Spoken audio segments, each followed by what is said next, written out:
Today I wanted to demonstrate what I mean when I tell you to crochet in the back bump.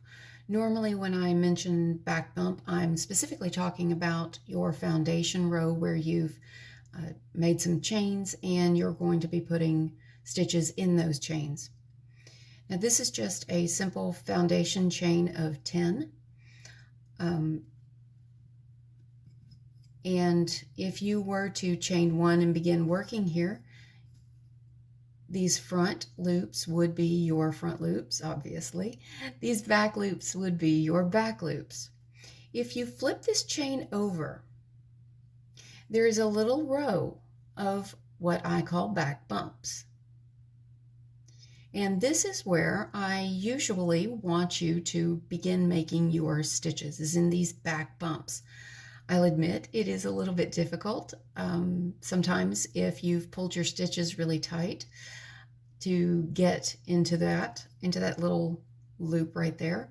A little trick I have for getting into there is to come at it from the opposite direction and pull it up a little bit and then go underneath. But I also want to show you what the difference is. So when I got started crocheting, I would crochet in the back loop. I would make my foundation stitches like this, and then I would crochet in this back loop.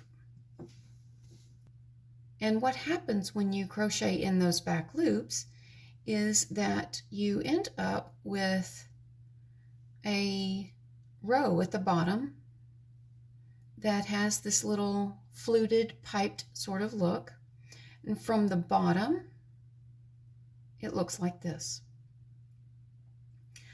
On the back side, it looks like so. It's not that different. If you, however, crochet into the back bump, this is what your bottom row looks like. It actually looks almost exactly like your top row does.